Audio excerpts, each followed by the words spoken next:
Mr. President, your administration separated children. Garcia Luna has been charged. Joaquín Guzmán Loera. Entre Washington y México por Jesús Esquivel.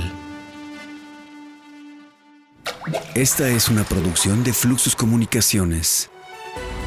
Este es el podcast de Entre Washington y México, con la agenda bilateral y sus protagonistas en voz de Jesús Esquivel.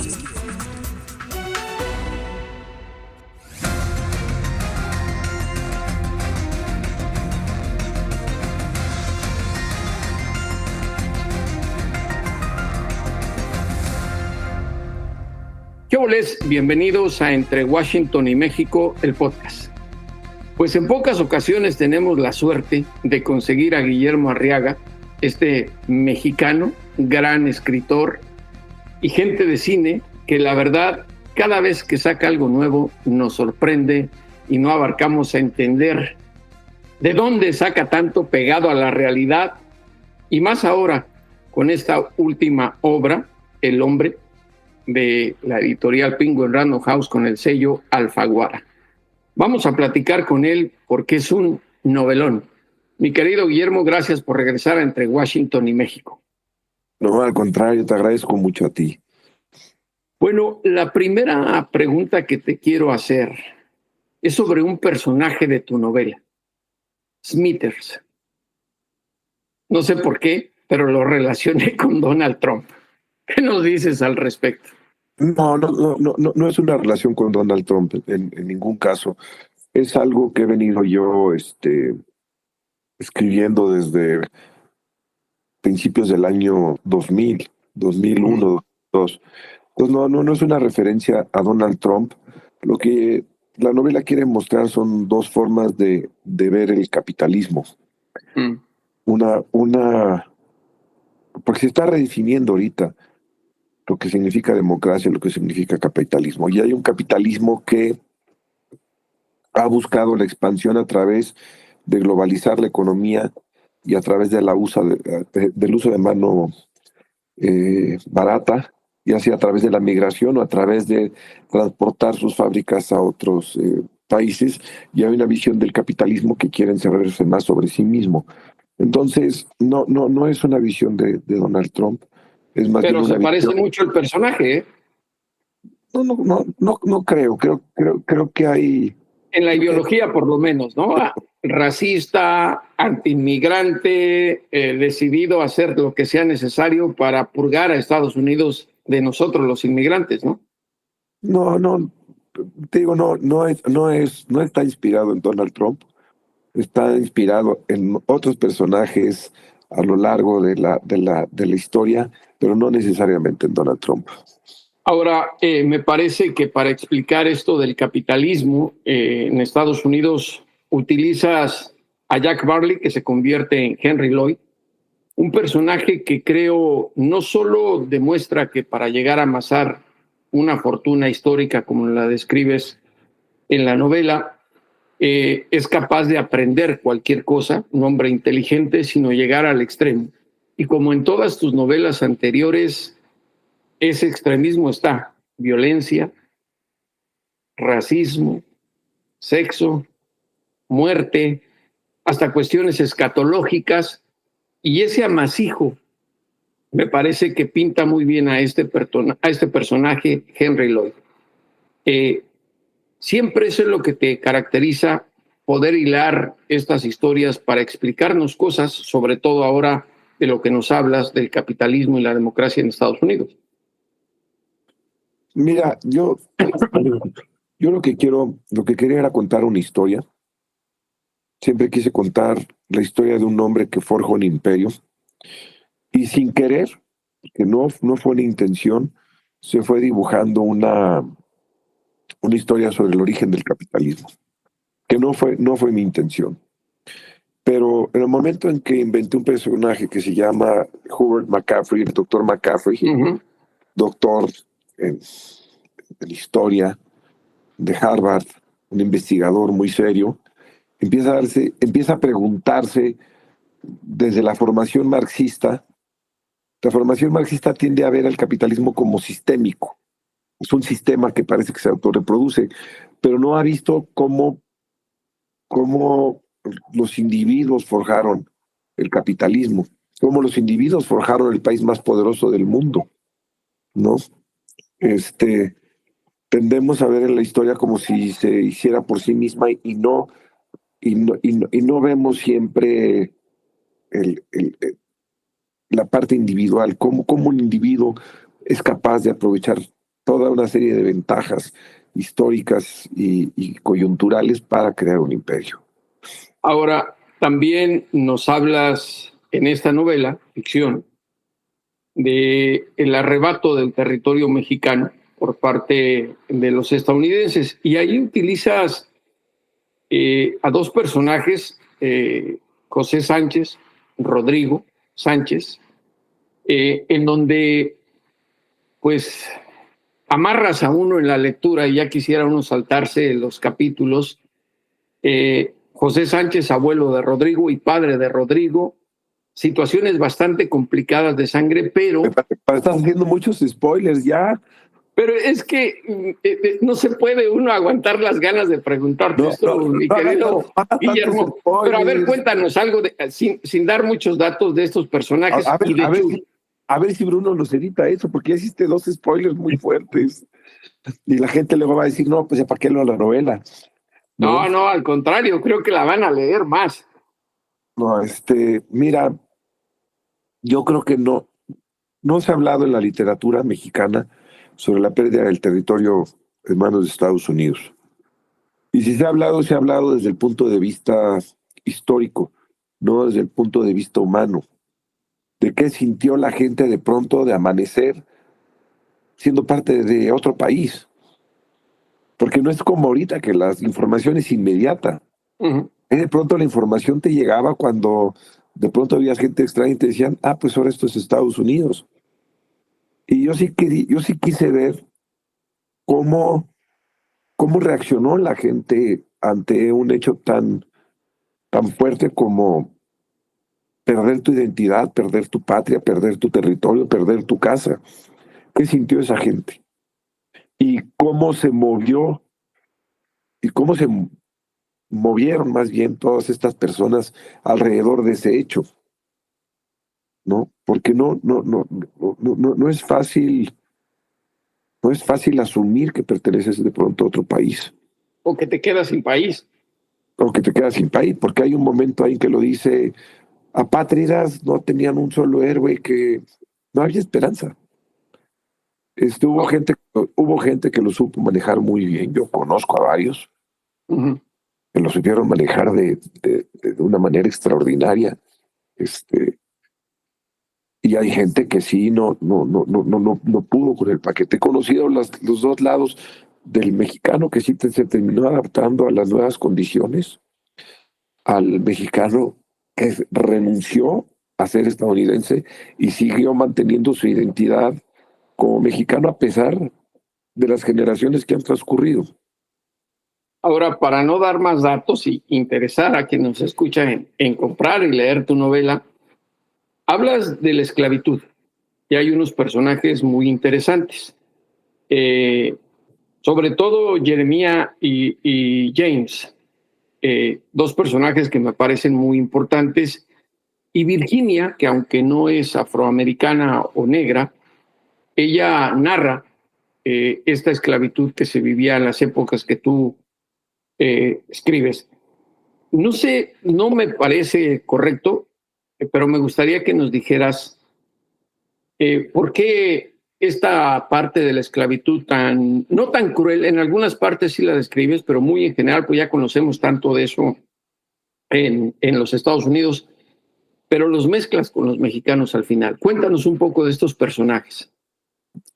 Mira, hubo un momento en mi adolescencia que fui a cazar a un lugar que se llama Musquis, la Sierra de Musquis. Y vi un vaquero negro, pero me hablaba norteño, era mexicano. Yo decía, si estábamos acostumbrados a ver a afromexicanos en Guerrero y en Oaxaca, pero no en el norte. Y platicando con él, me dijo que pertenecía a un grupo de negros, de afromexicanos, que habían sido esclavos en los Estados Unidos y cuando México abolió la esclavitud, huyeron a México y fundaron un pueblo que se llama Nacimiento de los Negros en Musquis. También Nacimiento de los Indios y Nacimiento de los Negros que están casi pegados. No sé si conozcas esa región. No.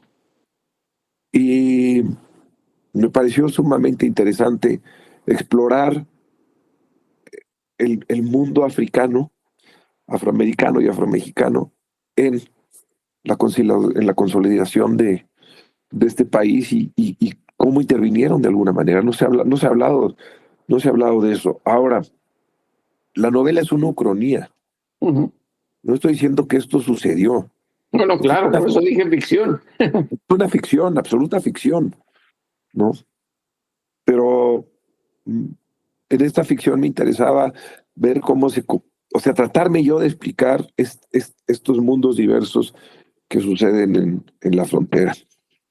Ahora, usas una narrativa inusual o no tan común. Por ejemplo, en la gramática hay una parte cuando uno de los personajes empieza a describir sin acentos, sin comas, sin puntos, y en otros sí los utilizas, pero todo es corrido, sin puntos de aparte y puntos seguidos. ¿Por qué elegiste ese tipo de lenguaje para escribir? Cada lenguaje se escogió de acuerdo a la idiosincrasia, a la vivencia y a la perspectiva del mundo que tenía cada uno de esos personajes. El personaje que no tiene ninguna puntuación es que es un flujo de conciencia imparable. Es alguien que le está hablando en segunda persona a otro, pero realmente se está hablando a sí misma, que es Virginia. Uh-huh. Ella no tiene puntos porque es un no parar. Tú hiciste esto y entonces yo recuerdo porque mi madre me dijo, y no para. El de las comas porque es alguien que está tratando de sacar lo que tiene dentro y lo narra con pasión y a veces una narración apasionada, el punto te puede romper la pasión. El hecho de las comas hace que sea más apasionada el discurso, contrario a otros que tienen muchos puntos, ¿no? Uh-huh. Por ejemplo, Jeremiah tiene muchos puntos y tiene una construcción sintáctica completamente distinta. Pone los verbos al final. En lugar de decir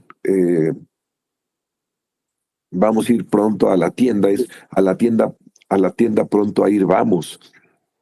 Y tiene estas puntuaciones extrañas que también dan el sentido de alguien que aprendió muy mal hablar el idioma y lo construye de acuerdo a su propia sintaxis, a su propia construcción gramatical.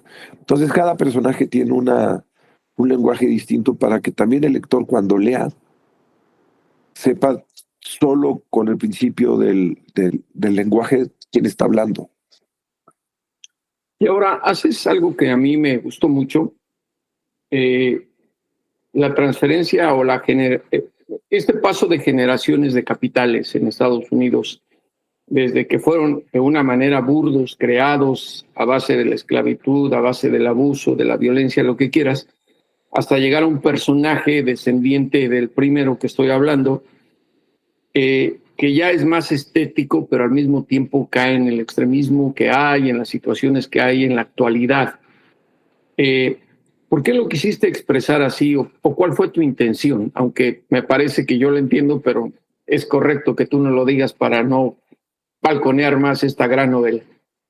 Mira, Henry Lloyd VI, que es el tataranieto de Henry Lloyd, el fundador de este estirpe, le toca heredar muy joven el conglomerado de las empresas Lloyd, que es un conglomerado que el lector va a entender de dónde viene, porque lo que hace Henry Lloyd, y esto viene en las primeras páginas, no voy a hacer aquí un spoiler, es comprar 27 esclavos negros en la plantación en Alabama donde él trabaja, liberarlos y decirles, se pueden ir si quieren, pero yo les recomiendo que sean parte de mi ejército.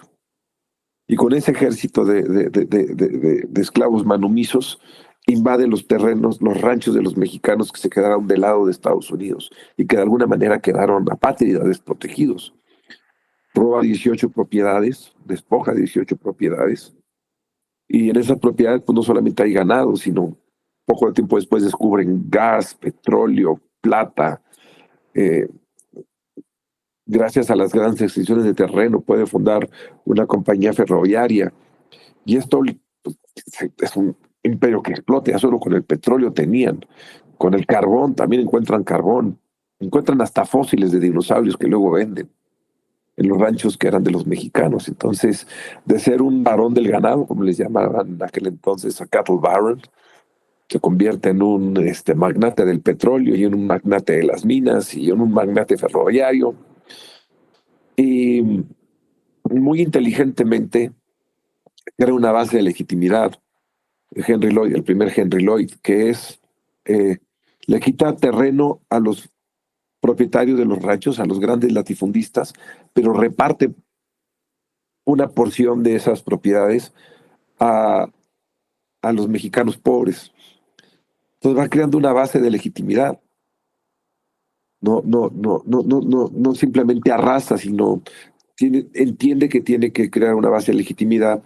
Y muchos años después, 180 años después, su tataranieto tiene que entender estos procesos de legitimidad y tiene que entender también que el emporio de Henry Lloyd ha crecido gracias a estas reparticiones que hicieron esta legitimidad, y quiere seguir propulsando la legitimidad de sus empresas. Es un nombre que podría ser como una cara B del Henry Lloyd original, ¿no? Más sofisticado, es homosexual, bisexual más bien, pero casado con un hombre, pero no obedece al cliché del homosexual. Al contrario, es un tipo que va, o sea, lo que quise es que no entrar en este estereotipo burdo de la homosexualidad, ¿no? Sino que es un hombre que tiene un gran sentido del poder, un gran sentido del control, y no como algunos quisieran, debilitado, ¿no? Por su condición, su preferencia sexual. Tengo una última pregunta porque ya nos queda muy poco tiempo. Contigo nos pasaríamos horas hablando, Guillermo, pero en las 179 páginas de tu novela, a mí, como lector, me olió a la cacería que llevas a cabo, que es uno de los deportes que más te gusta. Y se nota tu experiencia cada vez que hablas de la cacería, de los animales, de los venados, de las aves, hasta de los tlacuaches. Y a mí me quedó clarísimo que el cazador Guillermo Arriaga forma parte de esta novela, no solo con escribirla, sino también con su experiencia. Estoy en lo correcto. Bueno, déjame disentir contigo en una cosa. No es un deporte la cacería. O sea, no voy a banalizar la sagrada muerte de un animal como si fuera un deporte o un entretenimiento. Es un rito sagrado, profundo. Es un encuentro con lo más hondo de la naturaleza y lo más contradictorio de la naturaleza. Y yo tengo un profundo amor por los animales, se puede ver en todos mis libros, ¿no? Y cómo también la fauna silvestre ha pasado a ser parte de la vida cotidiana de muchos de los personajes. Hay los tlacuaches, por ejemplo, no los matan, los agarra el papá para que el hijo los toque y no les tenga miedo. El joven Jack Barley, el niño Jack Barley, se convierte en un trampero y aprende todas las mañas de las trampas, a leer las huellas, a saber dónde está la orina. El trampero le dice: mira, fíjate en todas las señales que hay alrededor.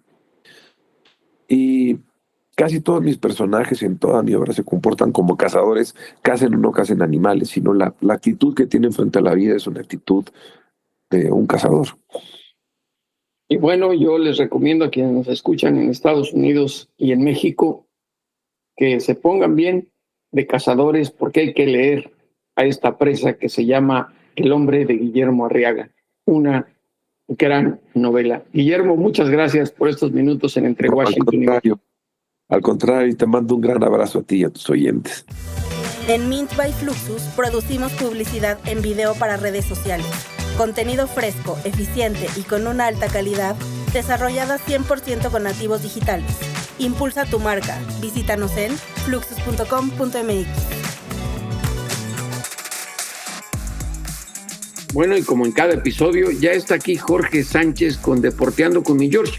Pero raro, ¿eh? Hoy no viene vestido de deportista. Digo que de deportista tiene lo que yo de astronauta. El pie de atleta. Viene con una bolsa de papel cubierta la cabeza, de esas color café. ¿Será porque su selección sirve para maldita la cosa? Oye, tienes mucha razón, pero mira, creo que amainó un poquito el empate frente a Ecuador después de la zarandeada que nos dio la selección de Colombia. Ese 4-0 pegó y muy fuerte al seno de la selección mexicana de fútbol. El vasco Javier Aguirre en la conferencia de prensa manifestó que estaba muy molesto con algunos jugadores que definitivamente no compitieron dentro del terreno de juego y que tendría que hablar muy seriamente con cada uno de ellos porque sinceramente no están para la Copa del Mundo del 2026. Creo que este resultado... Perdón que te interrumpa, pero eso creo que ya lo sabíamos, desde hace varios mundiales. Sabemos que no hay una selección que esté a nivel Copa del Mundo. No, mira, yo estoy de acuerdo contigo en el sentido de que no tenemos los jugadores y el nivel individual de otras selecciones que han evolucionado muchísimo en el fútbol internacional, como Colombia, como a la propia Ecuador. Hay que recordar que Ecuador terminó en segundo lugar de las eliminatorias sudamericanas, tan solo por debajo del campeón del mundo Argentina. Pero ya en el análisis profundo de esta selección ecuatoriana, vemos que en 18 partidos hicieron 14 goles, es decir, menos de un gol por juego. Y 6 de esos 18 goles se los hicieron a Bolivia en los 2 partidos que enfrentaron. Ahora, la fortaleza de Ecuador era su defensa, porque de esos 18 partidos solamente recibieron 5 goles. En ese sentido, México puede competir con un buen planteamiento táctico, con una gran disposición del jugador para obedecer lo que le dice el técnico y obviamente, Jesús, con una estupenda preparación física. Porque en el mano a mano, en el duelo directo, hombre por hombre, ahí sí nos matan para que veas. ¿No será posible que el Guama Puente, García Aspe, Borja y hasta el propio Aguirre jueguen en lugar de estos ineptos? Te digo una cosa, entiendo que el fútbol ha evolucionado, pero estoy contigo en ese sentido de la personalidad dentro del terreno de juego. O sea, yo creo que sí México ha perdido mucho en ese sentido. Creo que nuestros jugadores muy rápido se aburguesan, Jesús, viven en una burbuja y realmente le dan prioridad a jugar en sus clubes. Tal es el caso de Edson Álvarez, que cambió de equipo, se fue de la Premier, ahora está en Turquía y pidió permiso para no venir a este par de compromisos, simple y sencillamente porque él quiere ganarse un lugar como titular donde le pagan, que es el equipo turco. Entonces me parece que en ese sentido sí es envidiable lo que pasa en selecciones sudamericanas como la uruguaya o la argentina. Yo hace poquito veía en Instagram una historia de Diego Armando Maradona donde manifestaba que ellos por su selección viajaban cualquier cantidad de kilómetros, que le daba risa cómo sus compañeros en el fútbol de Europa se hacían los lesionados para no ir con sus selecciones cuando ellos estaban ansiosos para saber si los llamaban, y si los llamaban iban con mucho gusto porque iban a pasar unos días con sus amigos y sobre todo defendiendo su selección nacional. Eso para mí es envidiable y eso tristemente, Jesús, hoy tienes mucha razón, no nos representan los jugadores dentro del terreno de juego. Hace rato que la selección mexicana no hace clic con el público, ya también la gallina de los huevos de oro se empieza a exterminar porque los últimos partidos en la Unión Americana, donde está el negocio, donde está el billete verde, pues no se han llenado. Y si nos damos cuenta, este partido en Dallas frente a Colombia, la mayoría de los aficionados eran colombianos y no mexicanos. ¿No querrán Mejía Barón y La Puente regresar a la selección? Pues yo creo que no, ya don Manolo y Miguel creo que ya sus mejores años pasaron, hoy Miguel Mejía Barón sigue en activo como directivo universitario, también muy cuestionado por cierto, Pero no, yo creo que Javier Aguirre tiene la espalda muy ancha, 2 Copas del Mundo ya dirigidas, 2002, 2010, no pasó absolutamente nada. Hay que recordar que en 2002 llegó como bombero, nos rescató porque estábamos a punto de ser eliminados. Lo mismo pasó en 2010 y ahora lo que pasa es que en ese sentido a lo que tú dices, de si no pudieran algunas figuras de antaño representarnos el próximo año, pues se abre la gran posibilidad para que Francisco Guillermo Ochoa, al que no quieres nadita, juegue como titular el primer partido de la Copa del Mundo, porque entre Malagón, el Tala Rangel, Carlos Acevedo, Carlos Moreno, y te puedo mencionar cualquier cantidad de nombres, los metes a la licuadora y no te sale un Memo Ochoa. Ya no digas un Memo Ochoa, no te sale un José de Jesús Corona, no te sale un Alfredo Talavera. Bueno, ellos dos sí, pero Ochoa es un producto de la televisión que le atascaron 7-0 en Chile. Ridículo, no sirve para nada. A ver, y la verdad, hasta tú harías mejor papel. Pero escucha, Jesús, Francisco Guillermo Ochoa con selección nacional ha sido fundamental. Me atrevo a decir que en Copas del Mundo 7-0. Bueno, fue en la Copa América y fue un gran accidente que sufrimos, pero en Copa del Mundo, ¿te acuerdas aquel partido contra Brasil en Brasil en el 2014? La tajada que le hace a Neymar. México quedó eliminado. Pero no era penal. No. Hay que ser directos. Esta selección no sirve para nada. Pero aquí estamos muy preocupados. No, estamos preocupados. Lo único que está contenta es la FIFA porque ya anunció que se vendieron ya 1 millón de boletos para la Copa del Mundo del 2026. Todavía viene una segunda etapa. Todavía hay chance de que a través de un sorteo, inscribiéndote en la página de la FIFA, puedas acceder a boletos para el Mundial. Y después vendrán las etapas 3, 4 y 5. Y yo me esperaría a la etapa número 6, que será la reventa seguramente ya después y con poco tiempo antes de que arranquen los partidos ya en los estadios. Pues ya lo saben. Cada episodio de Porteando con mi George con Jorge Sánchez, aunque la selección ya de entrada esté eliminada del próximo Mundial. Un abrazo, Jorge. Abrazo, Jesús. Esperemos el sorteo del 5 de diciembre en Washington, D.C., donde empezarán las cuentas alegres. A este lo goleamos, con este empatamos, con este perdemos y con tantos puntos avanzamos a la siguiente ronda. Hay que recordar que son 48 selecciones y va a ser más difícil que nos eliminen. Pero muy sencillo, que no sirvamos para nada. Jorge Sánchez, ya lo saben. Abrazo. Pucha Play con Gonzalo Lira.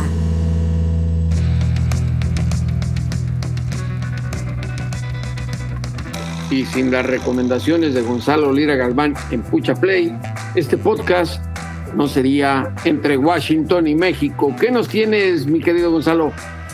¿Qué les tengo, Jesús? Pues hoy estoy reportando desde el Festival Internacional de Cine en Morelia, que para quienes tengan una idea y para quienes no, les cuento, es sin duda, a mi parecer al menos, el festival de cine más importante de nuestro país.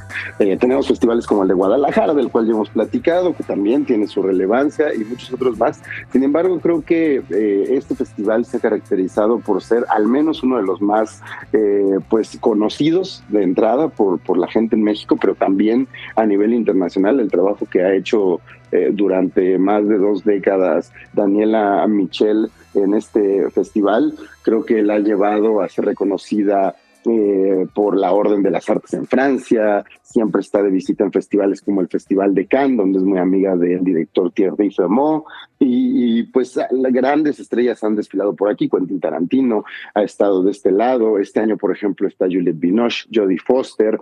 Se celebraron los 25 años de Amores Perros, sin duda uno de los grandes hitos del cine en nuestro país, y además pues siempre es un gran escaparate para ver películas mexicanas que forman parte de la competencia y que son presentadas por primera vez. Directores que ya han ganado varios premios como Fernando Emke, por ejemplo, actores que se lanzan a la dirección como Mayra Hermosillo o Daniel Jiménez Cacho también estuvieron presentando películas de este lado, títulos que han ganado en festivales internacionales que van a ser vistos o que fueron vistos por primera vez en México a través del Festival de Morelia, como El Diablo Fuma, que se llevó un premio importante en el Festival de Berlín, y en el camino, esta película de David Pablos que nos habla del romance entre un joven que está huyendo de un pasado oscuro y que empieza un romance con un trailero que tiene una vida oculta, ¿no?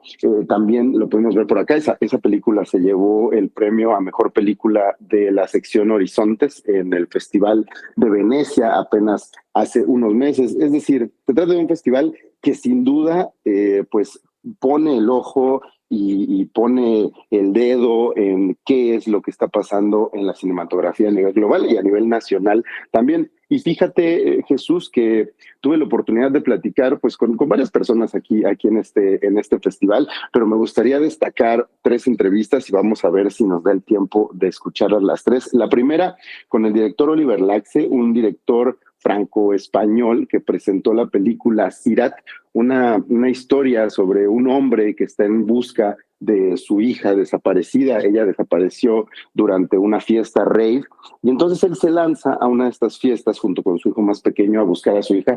Conoce a un grupo de pues inadaptados, por decirlo de alguna forma, que se dedican a este mundo de los raves y entonces se une a ellos en una caravana para buscar a su hija. Y la película nos pone, junto con estos personajes, de frente con la fragilidad de la vida y la muerte. Platiqué con Oliver Laxe y vamos a escuchar un poco de lo que me dijo sobre hablar de la muerte y sobre todo lo que él espera o cómo cree que él va a ver la audiencia mexicana su película, tomando en cuenta que nosotros tenemos una relación muy particular con la muerte. Vamos a escuchar a Oliver Laxe. Sí, yo creo que es algo que sabéis muy bien en México, ¿no? Yo soy de una sociedad muy desespiritualizada, ¿no? La occidental, donde hemos erradicado la muerte, ¿no? No convivimos con la muerte, ¿no? Vivimos como una vida muy filtrada, ¿no?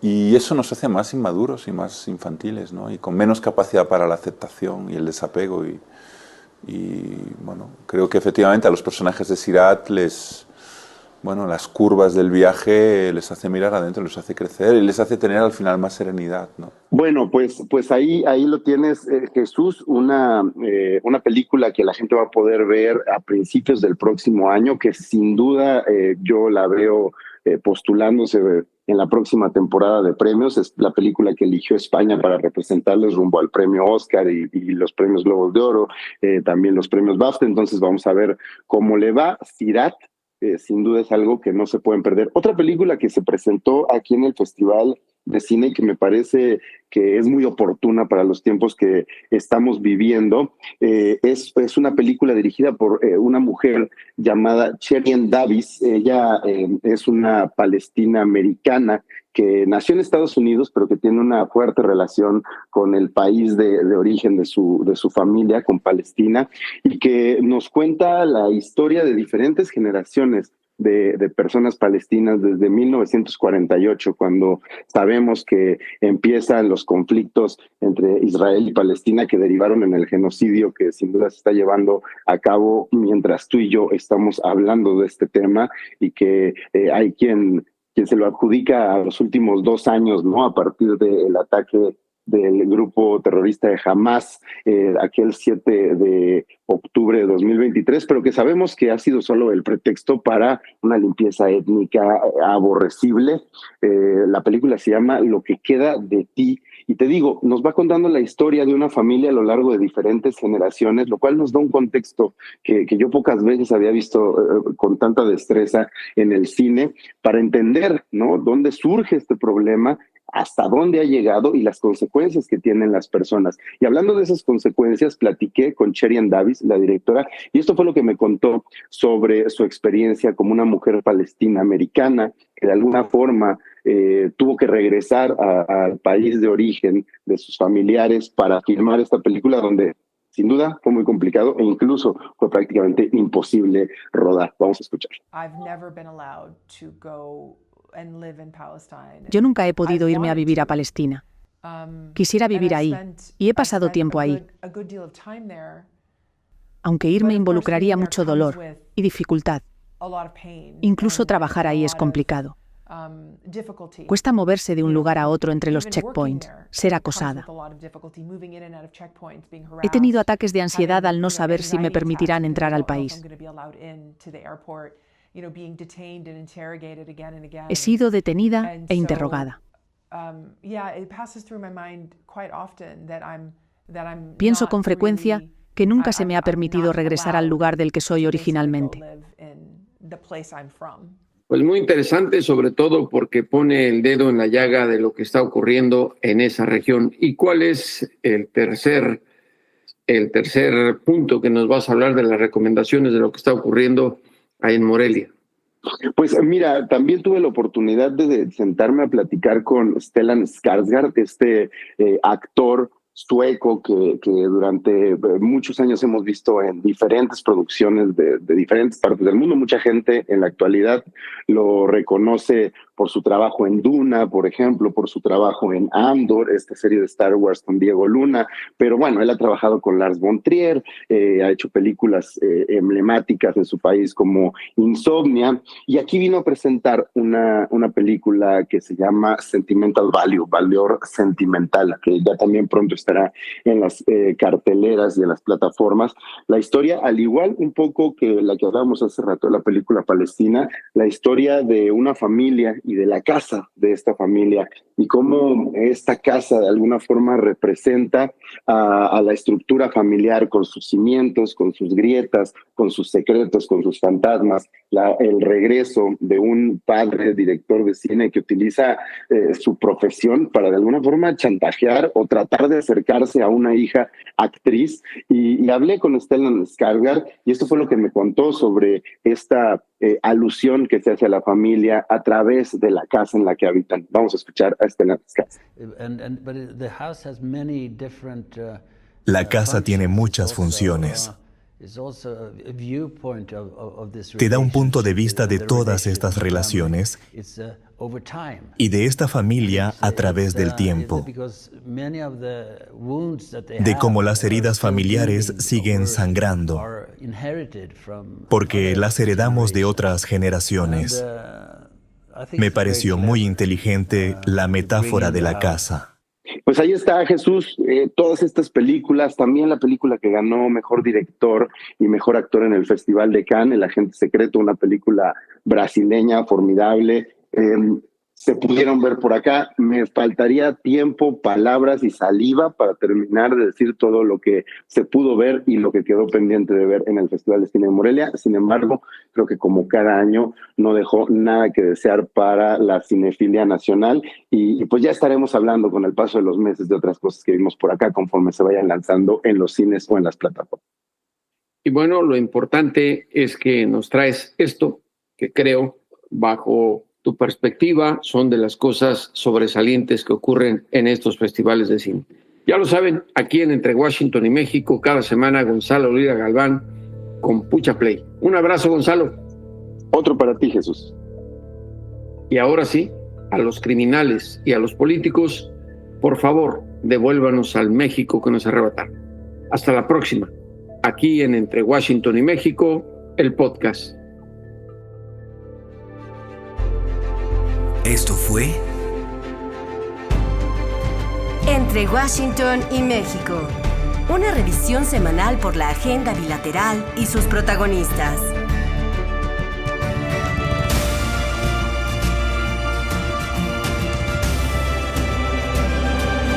Entre Washington y México. Esta es una producción de Fluxus Comunicaciones.